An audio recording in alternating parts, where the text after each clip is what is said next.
दोस्तों made bakery पे अब लेजर फीचर आ गया है, यानी अब किन कस्टमर से पैसा लेना बाकी है और किन डिस्ट्रीब्यूटर को पैसा चुकाना बाकी है, ये सब जानकारी मेड बेकरी के बही खाते में मौजूद रहेगी। अब आप जब भी सेल रिकॉर्ड करते हैं या परचेस ऐड करते हैं, आपको दोनों चीज़ों में पूछा जाएगा कि क्या ये ट्रांजैक्शन कैश से हुआ है या क्रेडिट पर हुआ है, और उसी के अकॉर्डिंग आपको यहाँ लेजर के टैब में जानकारी दिखेगी।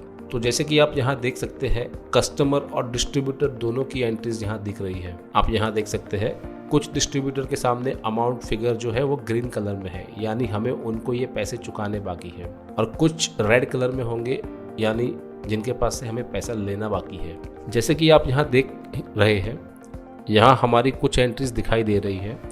श्री रामचंद्र मेडिकल जो कि हमारे डिस्ट्रीब्यूटर है, हमें उन्हें 2765 चुकाने हैं। चिराग जो कि हमारे कस्टमर हैं, उनसे 2000 रुपये लेने हैं, और इसी तरह श्रीराम मेडिकल एजेंसीज को हमें 1619 रुपये चुकाने हैं, और न्यू लाइफ एजेंसी के पास हमारे 5500 रुपये जमा है। आइए अब क्विकली एक सेल रिकॉर्ड कर लेते हैं और एक परचेस एंट्री भी डाल देते हैं, ताकि आपको और सही तरीके से समझ में आ जाए।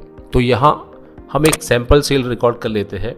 तो ये हमारे कस्टमर अमन की एंट्री, जिनका बिल 485 रुपये बनता है। यहाँ आप देख सकते हैं नीचे मोड ऑफ पेमेंट पूछा गया है, बाय कैश और बाय क्रेडिट। तो अमन ने हमें पेमेंट नहीं दिया है, तो हम बाय क्रेडिट ऑप्शन सिलेक्ट कर लेते हैं और सेल को एज यूजुअल सबमिट कर देते हैं। अब जैसे ही हम शॉप लेजर के टैब में जाएंगे, हमें कस्टमर में अमन की एंट्री मिलेगी, जिनसे हमें पेमेंट लेना बाकी है। और आप चाहे तो मोर टैब में माय कस्टमर सेक्शन में जाकर भी अपने कस्टमर की सूची देख सकते हैं। अब क्विकली एक परचेज भी ऐड कर लेते हैं। अब ये हम पीसी वर्जन में कर लेते हैं, ताकि आपको दोनों वर्जन में समझ में आ जाए। यहाँ हम एक बिल स्कैन कर लेते हैं।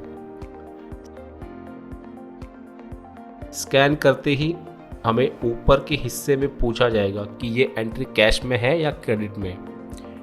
यानी अगर आपने इसका पेमेंट, जो आपने ये स्टॉक मंगवाया, इसका पेमेंट आप कर चुके हैं, तो आप कैश सिलेक्ट कर लीजिए, और अगर आपको ये पेमेंट करना बाकी है तो आप क्रेडिट ऑप्शन पर सिलेक्ट करेंगे। यहाँ हम क्रेडिट ऑप्शन सिलेक्ट कर लेते हैं और इस पेज को सबमिट कर देते हैं। अब हम दोबारा शॉप लेजर टैब में जाएंगे और देखेंगे डिस्ट्रीब्यूटर सेक्शन में। यहाँ यश फार्मा डिस्ट्रीब्यूटर की एंट्रीज आ चुकी है, और इसी तरह मल्टीपल डिस्ट्रीब्यूटर के नाम मौजूद हैं, जिन्हें हमें पेमेंट करनी है या जिनको हम पेमेंट कर चुके हैं और जिनके पास हमारा पैसा जमा पड़ा है। आप चाहे तो परचेस सेक्शन में डिस्ट्रीब्यूटर सेक्शन में भी जा सकते हैं, तो वहाँ डिस्ट्रीब्यूटर वाइज भी आप देख सकते हैं कि किसी पर्टिकुलर डिस्ट्रीब्यूटर को पेमेंट करनी बाकी है या पेमेंट हो चुकी है। तो ये थी जानकारी शॉप लेजर फीचर के बारे में। नए फीचर्स का लाभ लेने के लिए मेड बेकरी ऐप अपडेट ज़रूर कर लीजिए। Thank you.